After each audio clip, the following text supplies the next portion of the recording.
마태복음에서는 산상수훈이라고 하고, 그리고 오늘 누가복음에서는 평지설교라고 하는 예수님의 가르침이 계속되고 있습니다. 지난주에 제자들을 선택하셔서요, 지난주에는 제자로 살아가기 이랬는데, 제자들을 선택하시고 그 택하신 제자들에게 말씀하시면서 택함 받은 제자들이 어떻게 사역을 감당해야 되는지, 참된 제자의 삶이란 어떤 삶인지를 말씀해 주셨습니다. 여러분, 우리가 참 제자의 삶을 살기 위해서는 예수님이 기도하셨던 것처럼 우리도 기도해야 되는 거예요. 우리가 참 제자의 삶을 살기 위해서는 예수님이 하나님의 뜻에 순종하셨던 것처럼 우리에게도 순종함이 있어야 합니다. 우리가 참 제자의 삶을 살기 위해서는 예수님께서도 믿는 자에게는 축복을, 믿지 않는 자에게는 화를 선포하셨던 것처럼 우리도 축복과 화를 선포할 수 있어야 돼요. 간단하게 하면 예수 믿으면 천국이고 예수 안 믿으면 지옥이요. 이게 맞는 말이에요. 이런 선포를 할 수 있어야 된다는 얘기입니다. 근데 여러분, 화를 선포하는 이유가 무엇입니까? 믿지 않는 자에게 분명하게 닥칠 그 화를 피하고 예수 그리스도를 믿음으로 축복의 삶을 살으라고, 축복의 길로 인도하기 위해서 화를 선포하는 거예요. 오늘날 예수 그리스도를 믿는 모든 성도에 대해서 베드로전서 2장 9절에 이렇게 말씀하셔요. 우리 같이 한번 읽어볼까요? 시작. 너희는 택하신 족속이요 왕같은 제사장들이요 거룩한 나라요 그의 소유가 된 백성이니. 아멘. 예수님 당시에 제자들에게 주셨던 말씀은 오늘 우리에게도 동일하게 적용되는 거예요. 우리 모두에게 말씀하시는 거잖아요. 우리가 택하신 족속이래요. 우리는 왕같은 제사장이래요. 우리는 거룩한 나라입니다. 우리는 하나님의 소유된 하나님의 백성들이에요. 그러므로 예수 믿는 우리는 제자의 삶을 살아야 한다는 거예요. 그리고 이제 오늘은요, 27절에 보니까 너희 듣는 자에게 내가 이르노니 이렇게 말씀하시면서 제자들보다 조금 더 확장된 청중들에게 말씀하신다는 것을 알 수 있습니다. 여기 확장된 청중이라는 것은요, 당시 12명의 제자들, 이 12명의 제자들, 이 사람들을 선택했잖아요. 이 12명의 제자들 뿐만 아니라 당시에 예수님의 말씀을 듣기 원하고 또 고침받기 원해서 모여든 모든 사람들, 그 당시에 모든 예수님 앞에 모여있던 모든 사람들을 향해 주시는 그런 말씀이라는 거예요. 뿐만 아니라 오늘 하나님의 말씀을 듣기 위해 모인 저와 여러분, 우리 모두, 그리고 이 땅에 예수 그리스도를 믿는 모든 사람들에게 주시는 말씀이라는 것입니다. 그 하나님의 말씀을 듣는 자와 하나님과의 관계를 설명하는 것이 오늘 36절이에요. 36절에 이렇게 말씀하셔요. 같이 한번 읽어볼까요? 시작. 너희 아버지의 자비로우심 같이 너희도 자비로운 자가 되고. 하나님을 누구래요? 너희 아버지래요. 하나님이 누구냐고요? 너희 아버지. 하나님이 너희 아버지면 그럼 우리 누구예요? 하나님의 자녀인 거죠. 하나님이 지금 아버지와 자녀의 관계로 설명을 하고 있어요. 그러므로 오늘 말씀은 자녀들에게 주시는 말씀이다 라고 해석할 수 있는 것입니다. 오늘 27절을 시작하면서 그러나 라고 시작하고 있죠. 여기 그러나 라고 하는 이 단어는 헬라어로요, 알라라고 하는 반대 접속사입니다. 반대되는 얘기를 이어갈 때 그러나 알라라고 하는 단어를 써요. 이 단어는 어떤 의미냐면 그럼에도 불구하고, 또 그렇다 할지라도, 이런 의미가 있습니다. 그럼에도 불구하고 라고 하는 것은 지난주에 설교했던 대로 로마의 악한 왕 네로와 그 시대에 그리스도인들이 고난을 받았다 해도 그럼에도 불구하고, 이런 의미예요. 세상이 너희를 미워하고 너희를 왕따시키고 너희를 핍박한다 해도 그럼에도 불구하고, 이런 의미입니다. 여러분, 왜 그리스도인들이 왕따를 당했습니까? 세상과 다르게 사니까 왕따를 당하는 거예요. 세상과 반대로 사니까 그리스도인들이 왕따를 당하는 겁니다. 세상은 모두 다 네로 황제가 신이다 라고 얘기하는데 그리스도인들은 오직 여호와 하나님만 참 신이다 라고 말을 하니까 세상으로부터 따돌림을 당하는 겁니다. 세상은 모두 너 자신을 위해 살라, 자신의 평안, 자신의 욕심, 자신의 부귀 영화를 위해서 살아야 된다고 세상은 그렇게 얘기하는데, 그런데 그리스도인들은 나를 위해서가 아니라 하나님의 영광을 위해 살아야 한다고 주장하니까 세상이 싫어하는 겁니다. 세상 사람들이 모두 다 괜찮아 그냥 괜찮아, 그 정도는 괜찮아, 이렇게 얘기할 때 그리스도인들은 하나님의 진리에 어긋나는 행동에 대해서 아니야, 안 돼 라고 말하니까 세상이 싫어하는 거예요. 그냥 비난만 하는 것이 아니라요, 그냥 왕따만 시키면 견딜만 하겠는데, 그러나 네로 황제 당시에요, 그런 그리스도인들을 잡아서 죽이고요, 원형 경기장에 그냥 배고픈 사자의 밥으로 주고요, 로마 시내를 밝히는 등불로 썼대요. 그리스도인들을 죽여서. 이렇게 말이죠. 이게 사도 바울이라는 영화에 나오는 한 장면인데요, 이 로마 시내를 이렇게, 저 사람들이 다 지금 그리스도인들이에요. 그냥 저렇게 저걸 태워서 이렇게 로마 시내를 밝히는 등불로서 가로등으로 쓴 거예요. 그리스도인들 말이죠. 이런 상황에서 오늘 27절에 그러나를 사용하고 있는 거예요. 그럼에도 불구하고 지금 당장 고난 가운데 살고 있지만, 그러나 예수님께서 그리스도인들에게 요구하시는 것이 있다는 거예요. 그래서 27절부터 이제 31절까지는 우리 그리스도인들에게 요구하는 사항을 보여주고 있어요. 27절에 보니까요, 원수를 사랑해라, 미워하는 자를 선대하라. 28절에 저주하는 자를 축복해라, 모욕하는 자를 위해서 너희가 기도해줘라. 29절, 이 뺨을 치는 자에게 젖밤도 돌려대라, 겉옷을 빼앗는 자에게 속옷도 주어라. 30절, 내 것을 달라고 하면 주고 가져가면 돌려달라고 하지 말아라. 31절에 남을 대접을 받고자 하면 너희도 남을 대접하라. 구구절절 의미를 따지고 해석할 필요가 없습니다. 말씀 그대로예요, 그냥.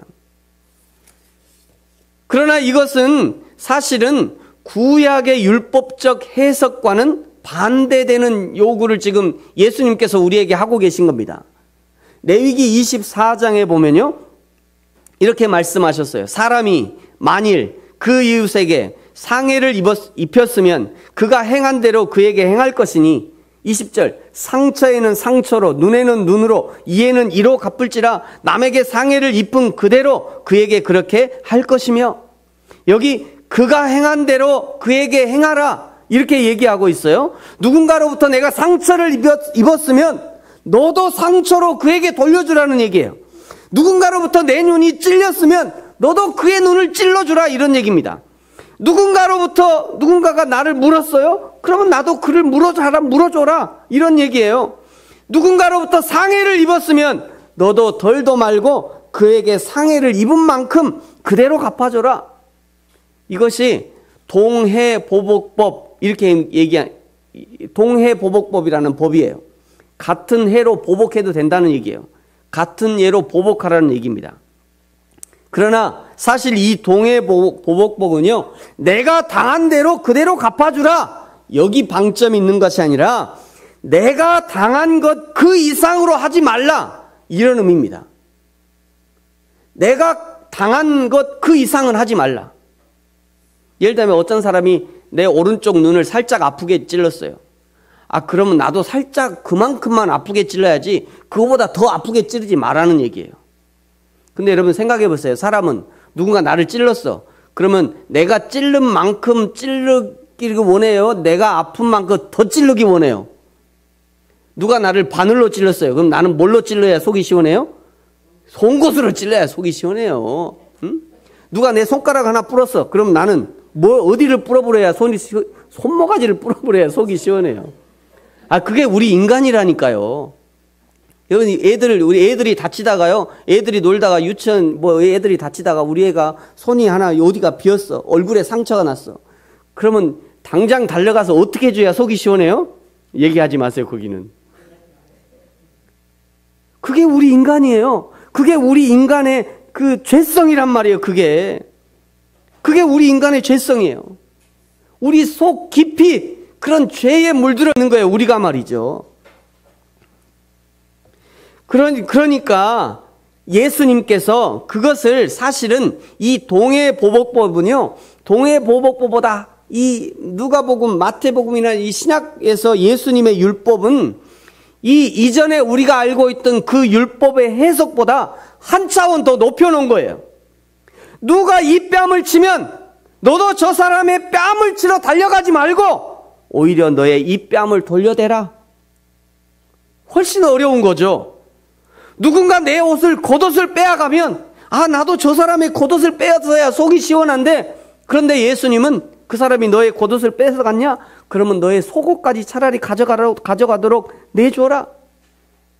그러니까 예수님이 오셔서 율법을 폐기하거나 율법을 무시하게 하신 것이 아니라 율법적 해석을 한 차원 더 높여놓은 겁니다. 그러니까 신약을 사는 우리들은 구약의 성도들보다 훨씬 더 고차원적인 율법을 요구받고 있는 거예요. 사람이 어떻게 이렇게 삽니까? 여러분, 이렇게 사는 것이 즐거울까요? 한없이 자기를 희생하고 말이죠, 자신의 욕망과 인간의 본성마저도 무시하고 억제하고 살아야 한다면 이것이 무슨 사람 사는 재미이겠어요. 그런데 사도 바울도요, 똑같은 얘기를 해요. 로마서 12장 2절에 이렇게 말씀합니다. 같이 한번 읽어볼까요? 시작.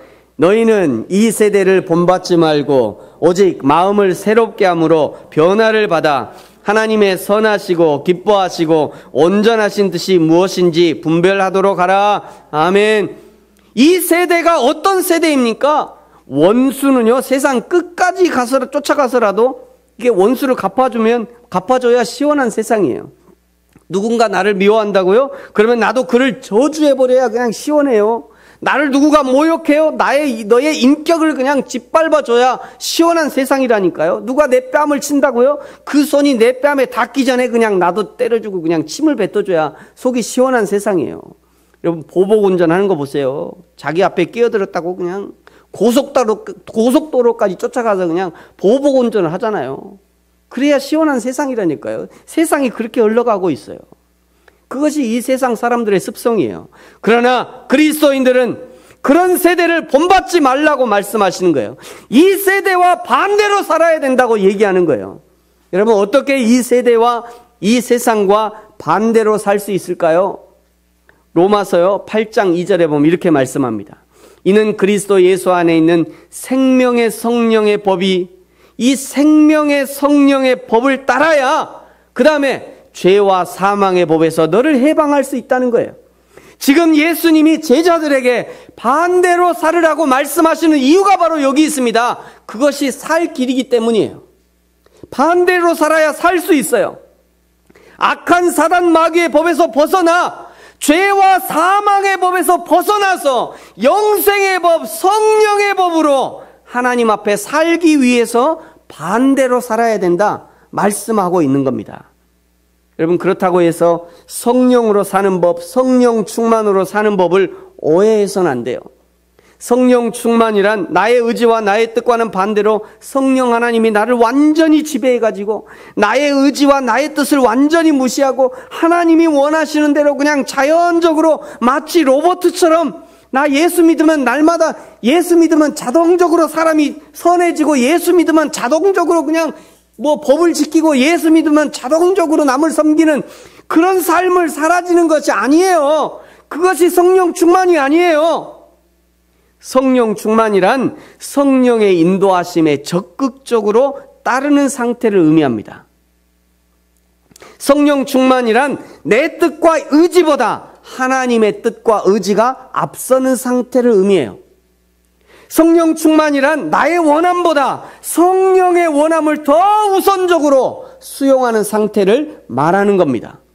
성령 충만이란 나의 경험과 나의 판단보다 하나님의 말씀이 최우선되는 상태를 말하는 것이에요.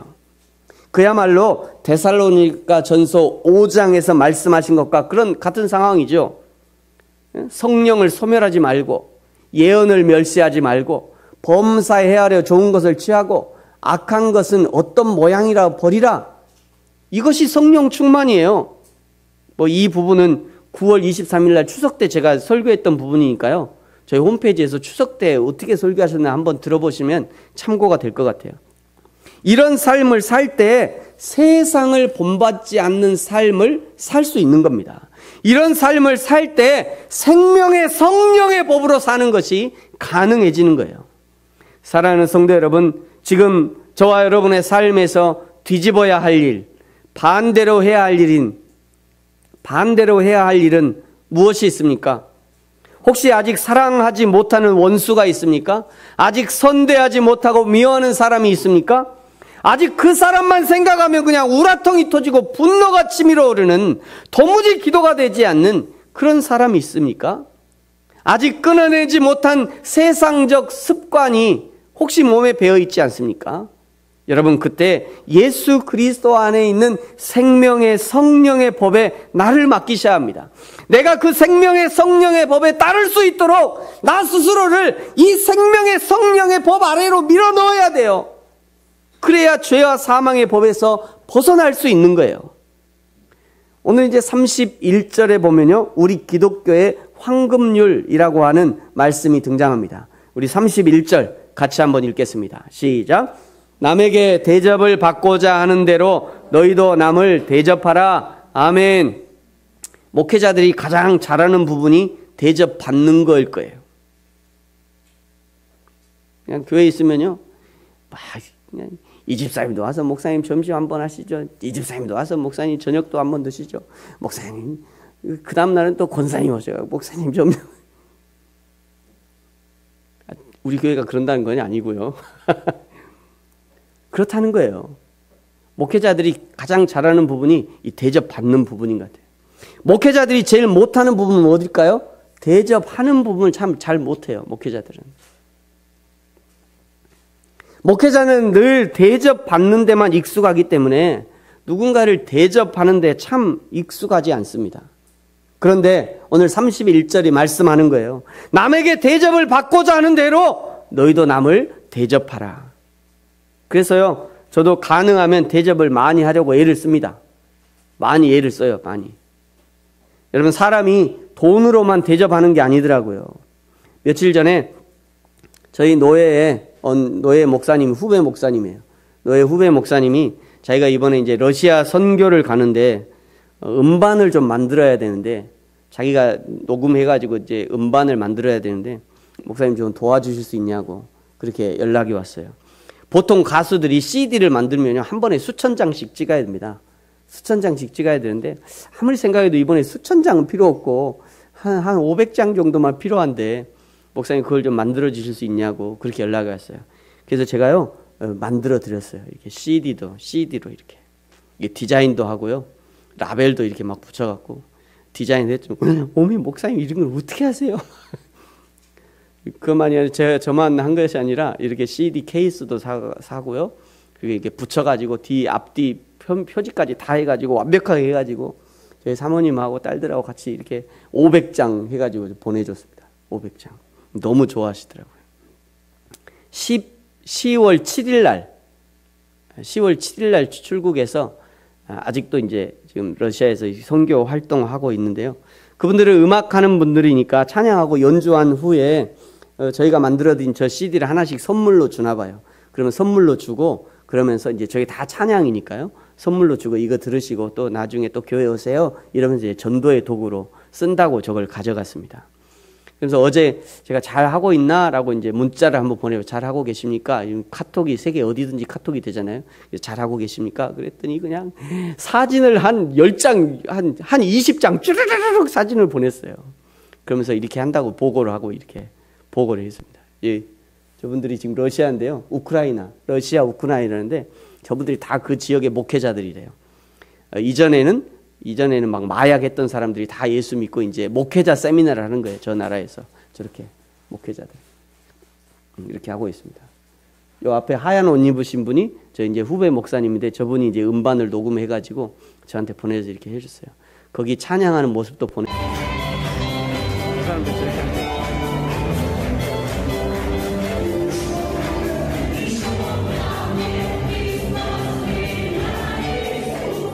네, 이렇게 요 몇 분짜리 되는데 조금만 보여드리겠습니다. 저렇게 이제 이렇게 잘 쓰고 있어요. 음반이라고 하는 좋은 전도의 도구를 이렇게 섬긴 거죠. 만들어서 저희가 섬긴 거예요. 여러분, 이런 것이 섬김입니다. 이런 것이 대접이에요. 대접을 꼭 음식으로만 하는 것이 아니라 나의 시간과 재능을 헌신해서 그들의 필요를 채워주는 것, 그것이 곧 대접인 것이죠. 그렇게 생각하면 우리도 얼마든지 사람들을 대접해 줄 수 있어요. 매주 토요일에 저희가 교회 청소하고 있는데요. 몇 명의 성도들이 오셔서 함께 청소하면서, 교회가 조그마하니까 한 15분이면 끝나요. 교회가 청소가 15분이면 끝나는데, 그래도 주일 토요일에 와서 이렇게 청소하니까 주일에 예배 드리시는 분들이 그나마 쾌적하게 예배할 수 있는 거예요. 뭐 우리 교회는 항상 깨끗하고 먼지도 안 쌓이니까 우리 교회 참 깨끗하, 그게 아니라 청소하니까 깨끗한 거예요. 매주 토요일 날. 또 지난 월요일에 가을 여행 다녀왔잖아요. 그러니까 저는 운전으로 대접했고요. 어떤 분은 고구마 삶아와서 대접했고, 어떤 분은 커피로 대접하고, 어떤 분은 음료수로 대접하고, 어떤 분은 또 떡으로 대접하고, 함께 동행해 주심으로 대접하고, 더 즐거운, 서로가 더 즐거운 여행이 될 수 있도록 서로를 대접한 겁니다. 여러분, 이런 모든 것이 서로 대접하는 거예요. 사랑하는 성도 여러분, 저와 여러분은 사랑으로 서로를 대접하고 섬기는 저와 여러분이 되기를 축복합니다. 계속해서 이제 32절부터 말씀하시는 거냐. 32절에 보니까 너희가 만일 너희를 사랑하는 자만 사랑하면, 너희가 사랑하는 자만 사랑하면 무슨 칭찬을 받겠냐. 죄인들도 사랑하는 자는 사랑한다. 33절에 너희가 만일 선대하는 자만 선대하면 칭찬받을 것이 무엇이겠냐. 죄인들도 그렇게 서로 선대한다.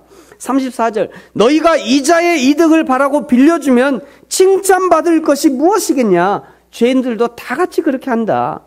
그러면 우리는 어떻게 하라는 얘기냐. 35절 36절에 말씀합니다. 우리 35절 36절 같이 한번 읽겠습니다. 시작. 오직 너희는 원수를 사랑하고 선대하며 아무것도 바라지 말고 구워주라. 그리하면 너희 상이 클 것이요 또 지극히 높으신 이의 아들이 되리니 그는 은혜를 모르는 자와 악한 자에게도 인자하시니라. 너희 아버지의 자비로우심 같이 너희도 자비로운 자가 되라. 아멘. 너희 하나님 아버지의 자녀이니까, 너희가 하나님 아버지의 자녀이니까 다르게 살아야 된다, 이런 얘기를 하는 거예요. 다르게 살아라. 세상 사람들처럼 똑같이 살지 말고 너희가 하나님의 자녀이니까 너희는 다르게 살아야 된다. 하나님을 닮은 모습으로 살아라. 하나님처럼 살아라. 예수님처럼 살아야 된다. 지금 그 얘기를 하고 있는 것입니다. 여러분, 이것이 하나님의 자녀다운 삶인 것이에요. 37절에 계속 얘기하죠. 비판하지 말고 정죄하지 말고 용서해줘라. 너희가 용서를 받을 것이다. 38절 주어라. 그리하면 하나님이 너희에게 흔들어 넘치도록 하실 것이다. 누군가 판단하지 말아라. 너희도 똑같은 잣대로 판단을 받게 될 것이다.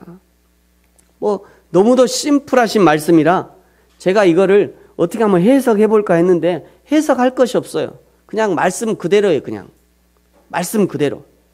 여기다 뭔가를 제가 더 추가하면 말씀이 더 흐려질 것 같아서 추가할 것이 없습니다. 사랑하는 성도 여러분, 오늘 주일에 이 말씀 배웠으니 이제 저와 여러분의 삶 속에 이 말씀을 실제로 실천하며 사는, 그래야 당신이야말로 정말 하나님의 자녀입니다 라고 칭찬받고 인정함을 받는 저와 여러분이 되어지기를 예수님의 이름으로 축복합니다. 기도하겠습니다.